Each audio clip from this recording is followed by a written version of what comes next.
자, 이상적인 방향으로 문학 분야에서 가장 눈에 띄는 기여를 하신 분에게 수여하라라는 이 알프레드 노벨의 유언에 따라 1901년부터 매년마다 전 세계의 작가 중 한 사람에게 주는 상을 노벨 문학상이라고 합니다. 자, 2024년 10월 10일에 대한민국의 한강이라는 작가분께서 노벨 문학상을 수상하셨죠. 자, 그동안 노벨 문학상을 수상한 사람 121명 중에서요, 아시아에서 노벨 문학상을 수상한 사람은 총 5명에 불과하다고 합니다. 그 중에서도 여성 작가 중에서는 첫 번째 수상이라는 거죠. 자, 그래서인지 여러 뉴스와 미디어에서는 우리 대한민국 사람이 노벨 문학상을 수상한 것에 대해서 연일 특종으로 보도를 하고요, 또 세계적인 집중과 이목에 쏠리고 있는 한국의 문학과 또 문화에 대해서 강조하기도 하였습니다. 자, 그러나 여러분, 이러한 문학계의 경사스러운 잔치임에도 불구하고 많은 한국 사람들에게는 이 기쁨이 피부로 잘 느껴지지 않는다고 하죠. 왜 그럴까요? 작년입니다. 2023년 문화체육관광부에서 발표한 국민 독서 실태 조사에 따르면 대한민국 국내 성인들 10명 중에 6명은 1년 동안 책을 한 권도 읽지 않는다는 것이죠. 그러니 한국 사람 중에 세계 최고의 권위와 명성을 가진 노벨 문학상을 수상하였음에도 불구하고 그리 큰 공감대는 없고요, 오히려 이토록 책을 읽지 않는 민족인 한국인이 노벨 문학상을 수상한 것에 대해서 이것이 기적이다, 이것이 기이한 일이다라고 말을 하기도 합니다. 자, 사랑하는 여러분, 책 읽기 참 좋은 계절 가을이지 않습니까? 핸드폰의 영성에 길들여지기보다는 많은 책들을 읽으시며 내면을 튼튼하게 키우시는 성도님들이 되시기를 소망합니다. 자, 그런데요, 여러분들은 이그 노벨상이라는 상을 들어보셨는지 모르겠습니다. 자, 이그 노벨상은요, 노벨상을 패러디한 상인데요, 하버드 대학교의 유머 잡지인 영어 앞글자를 따서 AIR이라고 부르기도 합니다. 그러니까 우리들의 상식이나 보편적인 통념들을 뛰어넘는 것을 세계적으로 선별해서 수상을 주는 상인데요. 자, 어떤 내용이 있냐면은 이런 상을 받은 분이 있습니다. 왼팔이 가렵다? 그러면 거울을 보면서 오른팔을 긁으면 그 가려움이 해소된다는 것을 발견한 사람들에게 상을 주었습니다. 또 비둘기를 잘 훈련시키니까 그 비둘기가 피카소와 모네 그림을 구별할 줄 안다는 거죠. 그분이 상을 받았습니다. 그리고 단체 사진을 찍을 때 꼭 보면 한 사람이 눈을 감을 때가 있잖아요. 눈 감는 사람이 한 명도 없게 하려면 최소 몇 장을 찍어야 되는지 수학적으로 잘 계산한 사람에게 상을 줬다고 합니다. 여러분, 어찌 보면 참 엉뚱하기도 하고 이 사회적 인식을 풍자하는 듯한 상이기도 한데요, 이 상은 상금도 노벨상보다 더 많은 무려 10조 달러를 준다고 합니다. 여러분, 10조 달러라고 하니까 그렇게 감이 안 오시죠? 그러니까 한화로 환산하면요, 10조 달러, 먼저 1조 달러가 얼마냐? 한화로 계산하면 약 1000조 원 됩니다. 그러니까 상금이 10조 달러라고 하니까 어마어마한 금액인 것이죠.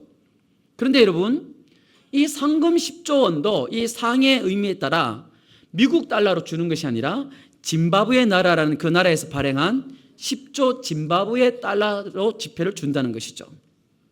자, 10조 짐바브웨 달러 지폐는 하나로 환산하면 얼마냐? 10조 달러가 우리나라로 환산하면 10,000원에서 20,000원 정도 된다고 합니다. 자, 이처럼 상식적으로 참 납득하기 어려운 이러한 것들을 시상하는 것을 보면서 우리들은 어떻게 표현합니까? 참 세상에 별별 게 다 있다라고 말을 하기도 하죠. 정말이지 이 TV 프로그램 제목처럼 세상에 이런 일이입니다. 그런데 오늘 우리가 읽은 말씀도 어떻습니까? 어찌 보면 세상에 어찌 이런 일인 것이죠. 예수님께서 농부의 비유를 들어서 말씀을 전하시기를 이 팔레스틴 땅에는 한국의 농촌과 비슷하게 농지를 소유하고 있지만 농지 주인들이 그곳에 살고 있지 않으면 소작인들이 경작을 하게 하고 세를 받는다는 것이죠. 자, 그런데 오늘 성경에 등장하는 땅 주인은 1절 말씀을 보시면요, 소작인들이 경작을 해서 많은 소출을 낼 수 있도록 울타리도 만들어 줍니다. 틀도 만들어 줍니다. 망대도 정비해 주었다고 하죠. 참으로 마음씨 좋은 선한 땅 주인입니다. 주인은 포도원을 아름답고 정성스럽게 잘 가꾸었으며 열매들이 잘 맺힐 수 있도록 필요한 모든 시설들을 완벽하게 갖춘 뒤 농부들에게 맡겨준 것이죠. 자, 그리고서는 시간이 얼마 흐른 뒤 소출을 얻을 때가 되자 땅 주인은 정당한 소작료를 받기 위해서 자신의 종들을 농부들에게 보냈습니다.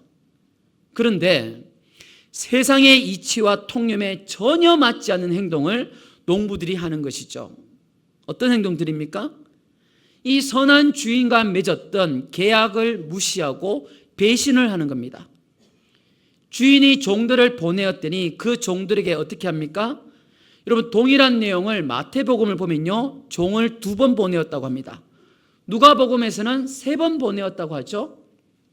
그런데 마가복음에서는 3번 보낸 것 외에 더 많은 종들을 계속해서 보내었으나 그 모든 종들에게 매질을 합니다. 능력과 치욕스러움을 안기고요, 급기야 그 종들을 죽이기까지 했다라는 것이죠. 여러분, 주인이 보낸 종들에게 그렇게 했다는 것은 무슨 말입니까? 지금 이 소작인들이 주인을 능멸하는 것과 다름없습니다. 어떻게 소작인들이 주인들에게 이렇게 할 수 있습니까? 여러분, 지금 한국 땅에 운영하는 전체 기업 중에 99.9%가 중소기업과 소상공인들이라고 하죠. 작은 가게라도 열어서 자식들 뒷바라지하며 먹고 살려고 해도 무엇 때문에 가장 힘들다고 합니까? 바로 건물주의 횡포라고 말을 하죠. 장사가 좀 될 만하면은 건물주가 와서 장사가 잘 되죠? 월세 더 내라고 합니다. 장사가 안 되면 또 어떻습니까? 건물값 떨어진다, 상권이 무너진다, 그러면서 나가라고 하죠. 오죽하면 그래서 오늘날의 시대에는 창조주 위에 누가 있다고 합니까? 건물주가 있다고 그러죠.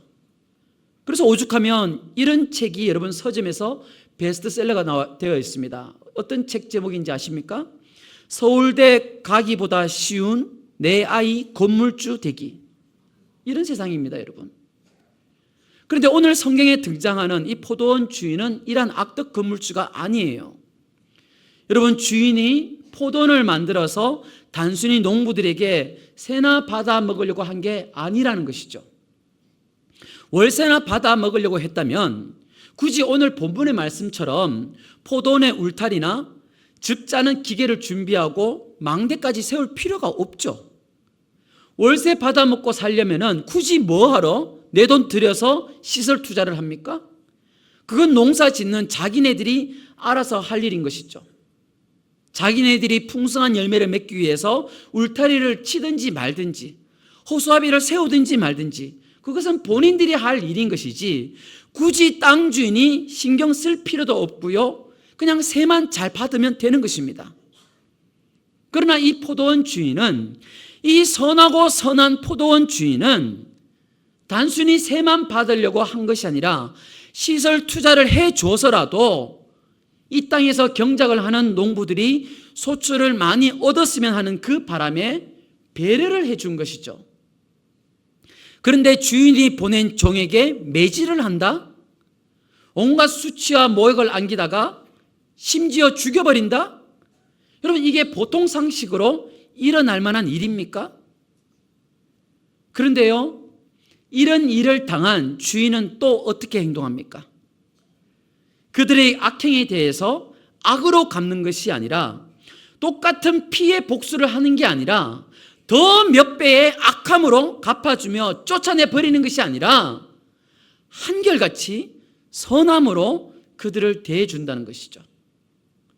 그리고 심지어 오늘 본문을 보면요, 너희들이 내 종들에게는 그렇게 악행을 저질렀겠지만 내 아들에게는 존중해 주겠지라며 자신의 사랑하는 아들까지 보냈다고 성경은 말씀해 주고 있습니다. 주인은 그 농부들, 그 소작인들을 끝까지 참고 믿어주었다는 것이죠. 여러분, 자, 주인이 이렇게까지 대해주면 그래도 좀 양심이 있는 사람이라면 이제 자신들의 잘못을 뉘우치고 반성을 해야겠죠? 그런데 그 결과는 어떻습니까? 참혹합니다. 오늘 본문 7절과 8절을 보시면 이들이 어떠한 논의를 합니까? 그 농부들이 서로 말하되, 자, 이는 상속자니 재산을 다 물려받는 아들이니 자, 죽이자. 그러면 그 유산이 우리 것이 되리라. 이에 잡아 죽여서 포도원 밖에 내던졌다고 합니다. 자, 상상할 수 없는 일이 벌어지게 된 것이죠. 여러분, 오늘 본문 말씀을 보시니 어떤 마음이 드세요? 세상에 어떻게 이런 일이 일어날 수 있습니까? 어떻게 이토록 후한무치하고 은혜를 모르는 악한 자들이 있을까요? 자, 그렇다면 여러분, 하나님께서는 도대체 우리들에게 무엇을 가르쳐 주시려고 오늘 본문 말씀을 비유로 들어서 우리들에게 알려주고 있으신 것일까요? 그것은 여러분, 첫 번째로 우리들은 철저히 욕망의 눈먼 존재들임을 너희들 알으라고 지금 말씀해 주고 있는 것입니다. 여러분, 우리 안에 있는 욕망들이 올바르고 선하게 사용되면요, 나를 성장시키기도 하고 또 다른 이들에게 좋은 영향력을 미치는 참 좋은 에너지원이 될 수 있습니다. 그러나 그것을 통제하거나 잘 다스리지 못하면요, 우리들을 삼켜버리는 괴물이 되어버리기도 하고요, 또 믿음의 여정에서 파선하는 결과를 초래할 수 있다는 것이죠. 욕망은 우리들의 이성과 합리적인 사고들을 마비시키며 진리는 온데간데 없이 상상할 수 없는 폭력과 사람의 존재를 말살시키기도 한다라는 것입니다. 여러분, 찬바람이 불어오면 길거리에서 붕어빵을 파는 분들을 종종 볼 수 있지 않습니까? 어느 추운 날 길거리에서 손을 호호 불어가면서 붕어빵을 팔던 아주머니가 있으셨대요. 그런데 어느 날 멋진 노신사가 그 붕어빵을 파는 아주머니에게 와서 붕어빵이 얼마입니까? 라고 물어보니 3개에 2,000원이라고 말을 하는 것이죠. 자, 그러자 이 노신사는 그 아주머니가 좀 안 되는지 잠시 울컥하더니만 2,000원을 내고서는 붕어빵은 괜찮습니다 라고 말을 하고선 그냥 가더라는 거죠. 그러자 그 붕어빵을 팔던 아주머니께서는 너무너무 감사했다고 합니다.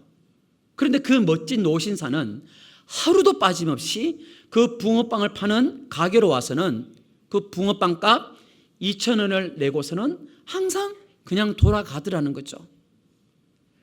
그렇게 겨울철 내내 붕어빵 값을 지불하고 돌아가곤 하셨는데 겨울이 끝날 즈음 어느 날 이 붕어빵을 팔던 아주머님께서 아주 중대한 결심을 하신 듯 황급하게 포장마차를 나와서 2,000원을 내고 돌아가시는 그 노신사를 불러서 세웁니다.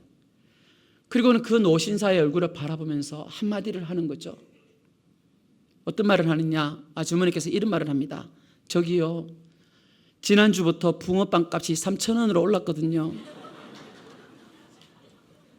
여러분, 무슨 말인지 이해가 되십니까? 사람들은요, 잘해주면은 처음에는 고마워하다가 그걸 이제 당연한 걸로 생각한다는 거죠.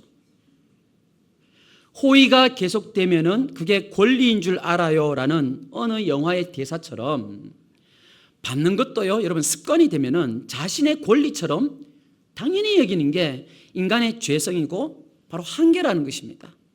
그건 여러분, 당연한 게 아니에요. 그 붕어빵 아주머니도 처음 그것을 받을 때는 감사한 마음이 있었겠죠? 그러나 자꾸 받다 보니까 어떻습니까? 왜 나에게 더 주지 않는 거야? 왜 나에게 더 큰 것을 안 주는 거야? 라며 원망과 불평하는 마음이 생겼다는 것입니다. 오늘 말씀의 포도원 농부들도 처음에는 포도원 주인에게 호의를 받았습니다. 열매를 잘 맺을 수 있도록 수많은 시설을 갖추어 줬잖아요. 좋은 관계를 유지했겠죠. 너무너무 고마워했을 것입니다. 그런데 시간이 지나면서 자신들의 마음 한가운데에 내가 이 포도원을 차지하고 말겠다는 욕망이 올라왔겠죠.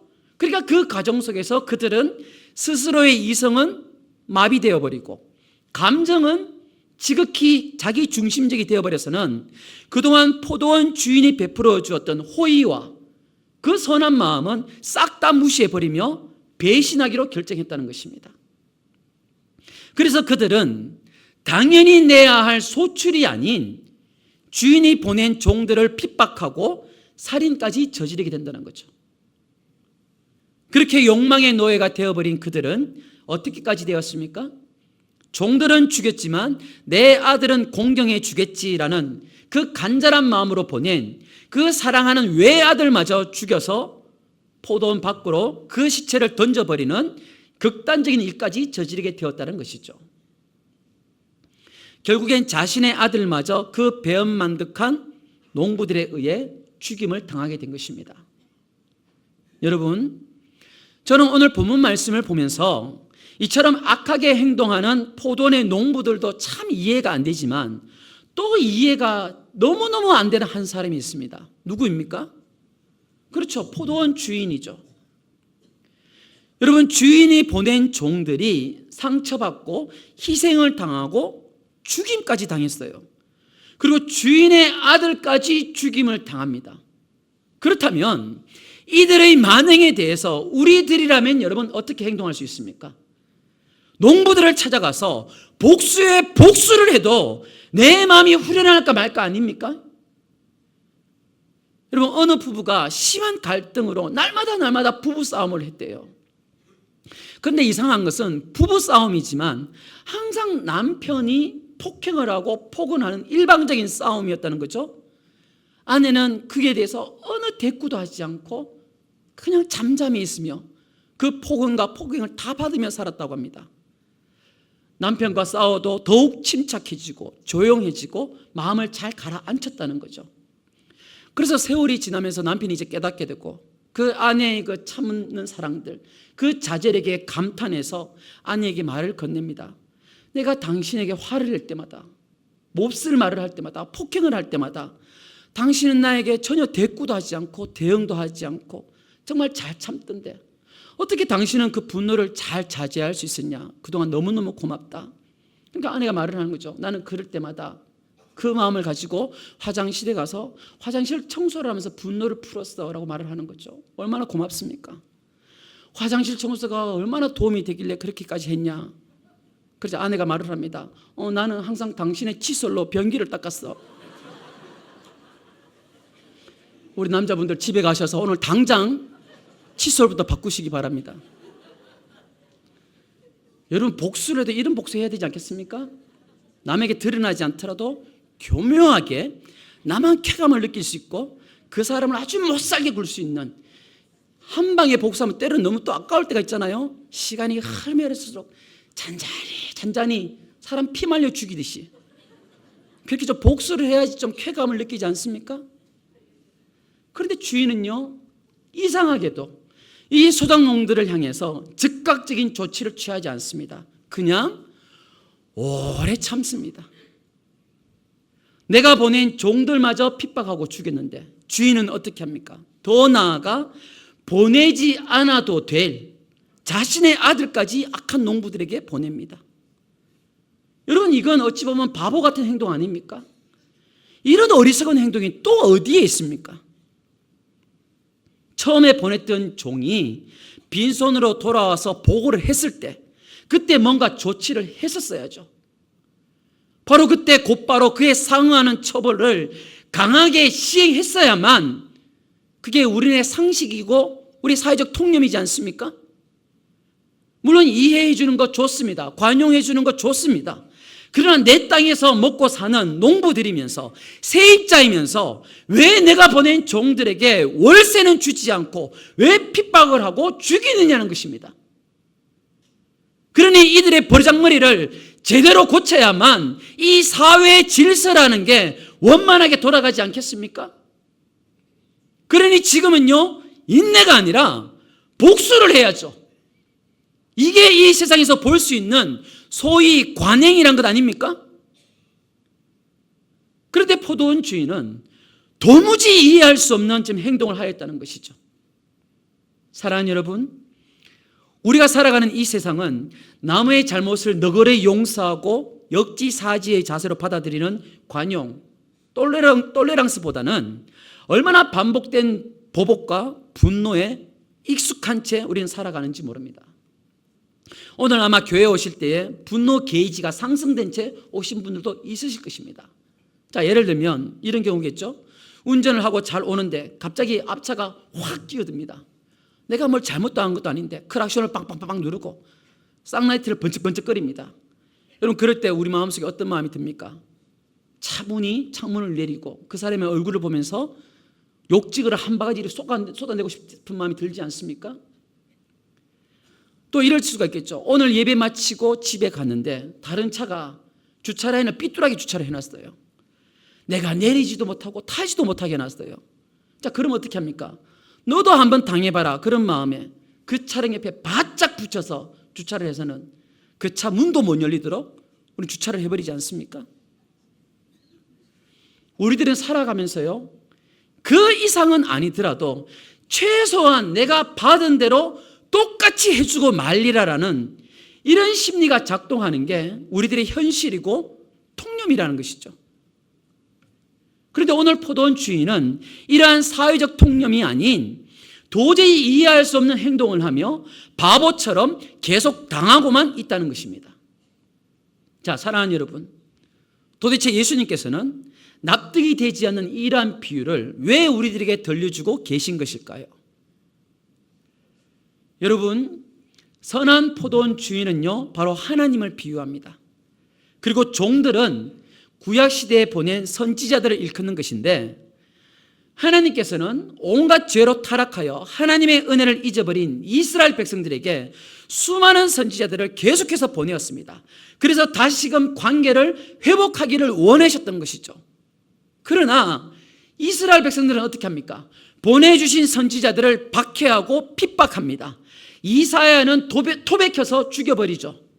예레미야는 진흙 구덩이에 던져버립니다. 세례 요한은 헤롯에게 목이 잘리기도 하였습니다.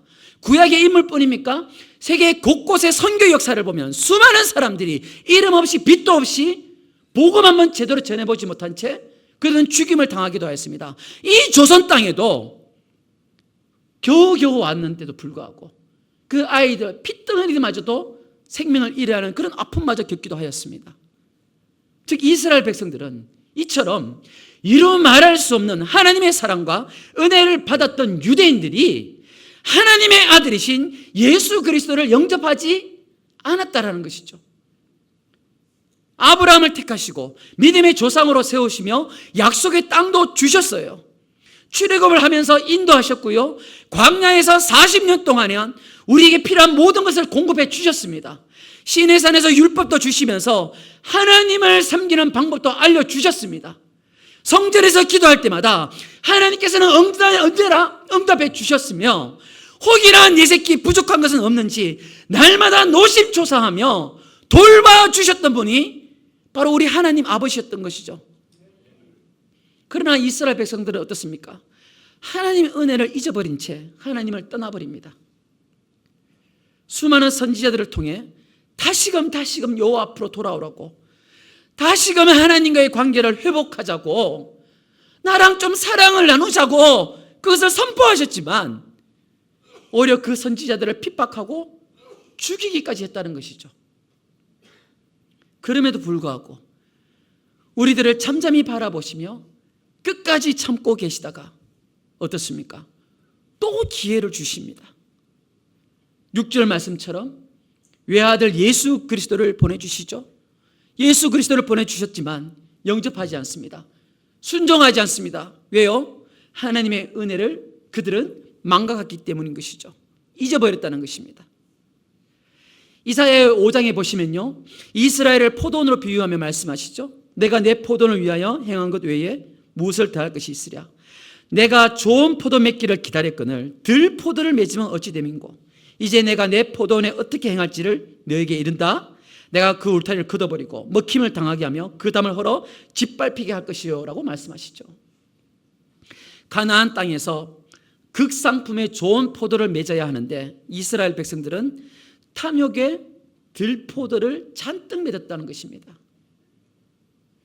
여러분, 땅이 좋거나 환경이 문제가 아니라는 것이죠.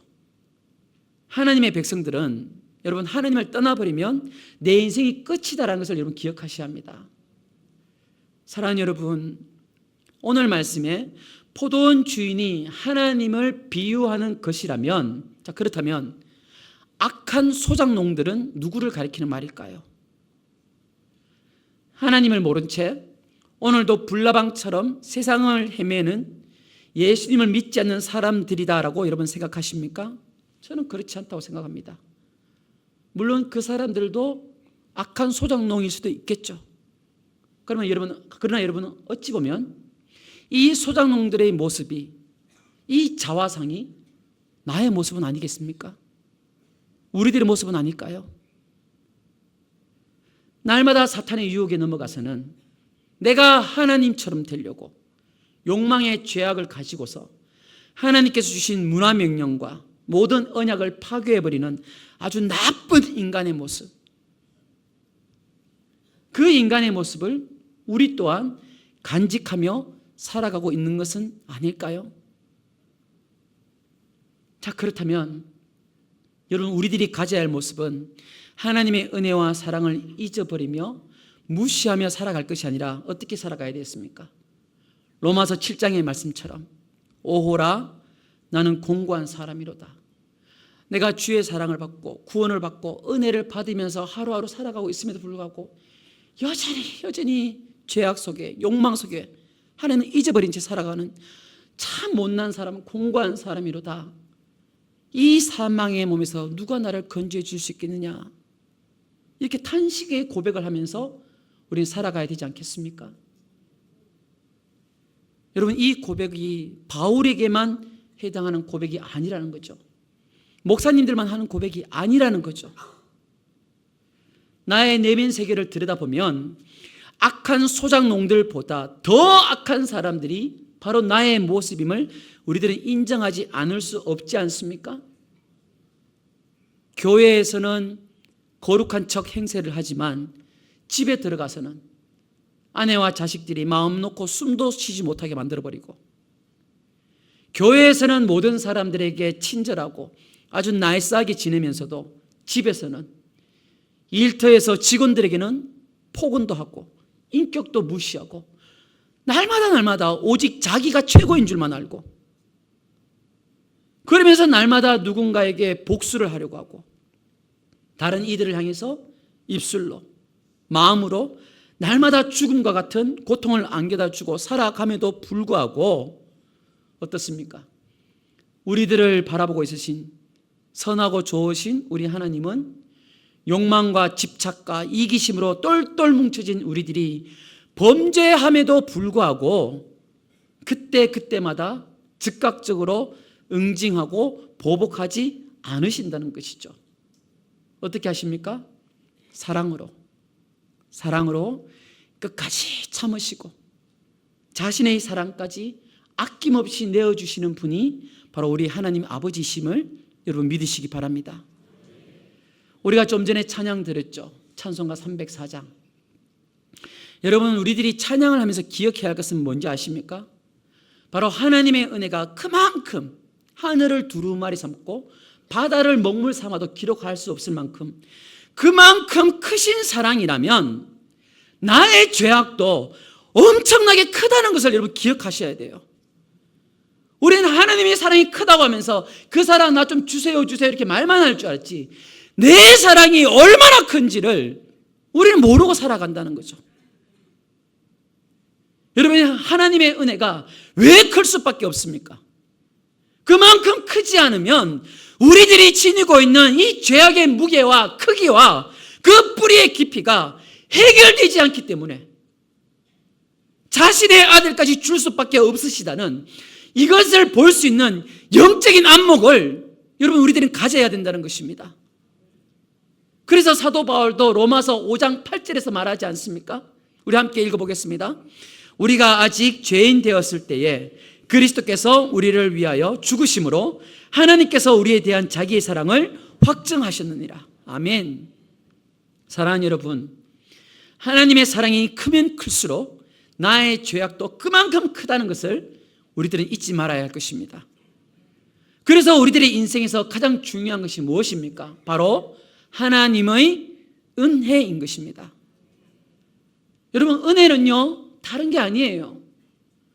나의 못난 죄악과 그리고 우리들을 향하신 그 크신 사랑을 잊어버리지 않고 그것을 인정하며 날마다 감사하며 살아갈 수 있는 것이 바로 은혜임을 믿으시기 바랍니다. 자신의 아들을 내어주기까지 끝까지 참고 기다리시며 우리들이 주의 품으로 돌아와 온전히 회복되기를 원하시는 이러한 사랑을 받는 이들이 바로 우리 영도교회 성도임을 믿으시기 바랍니다. 자, 그렇다면 여러분, 제가 이제 말씀을 정리하면서 여러분들이 질문 하나를 던져보도록 하겠습니다. 한번 답변해 보십시오.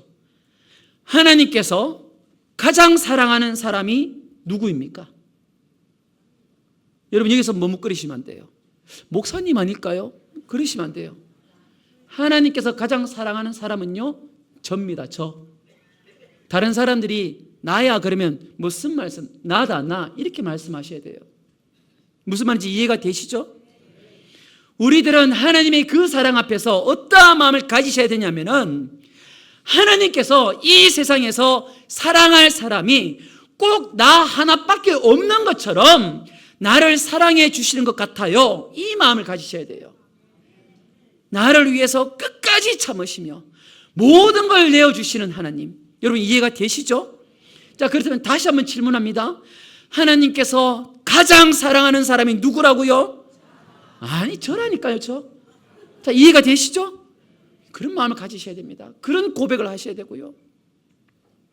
여러분, 이 사랑에 흔들림이 없는 사람은요, 오늘 본문 10절 말씀의 비유를 아멘으로 화답할 수 있는 것입니다. 이스라엘 백성들과 지도자들이 예수님의 그 외적인 모습을 보고서는 그 가치를 몰라버렸습니다.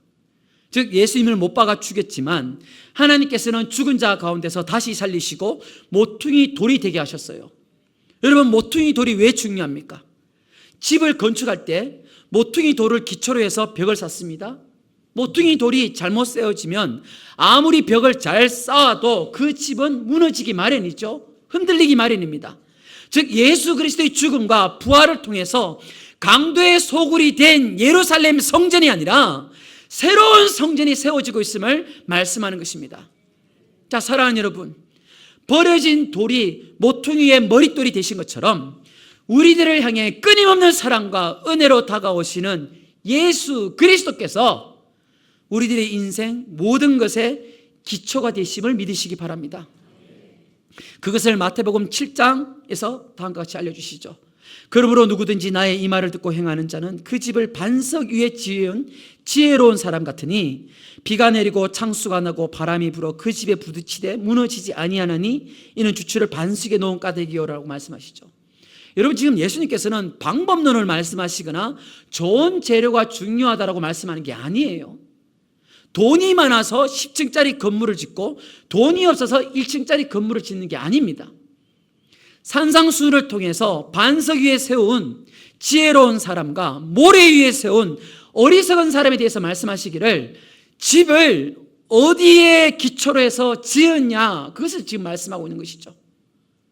사랑하는 여러분, 만물을 창조하신 하나님 사랑은 우리들과 함께 하심을 여러분 믿으시기 바랍니다. 마치 건축자들의 버린 돌이 모퉁이 돌이 되어서 오늘 우리들이 인생의 현재와 미래를 주님께서 붙들고 계심을 여러분 믿으시기 바랍니다. 자, 그렇다면 여러분, 우리들의 삶의 모든 근거와 기초는 어디에서 출발해야 되겠습니까? 이 세상 모든 것을 가져도 예수 그리스도의 사랑과 은혜를 기억하지 못하고 누리지 못한다면 여러분, 우리들은 모든 것을 잃어버린 것과 동일한 것입니다. 주님의 은혜와 주의 그 사랑이 기초가 되지 않으면요, 우리들의 계획과 노력과 인생의 하루하루 날들에 아무런 의미도 없는 것이에요. 여러분, 우리가 이른 아침부터 열심히 일을 하는 이유가 무엇입니까? 무엇을 향해 달려가며 어떤 것을 인해서 우리는 만족하며 우리들은 살아가고 있는 것일까요?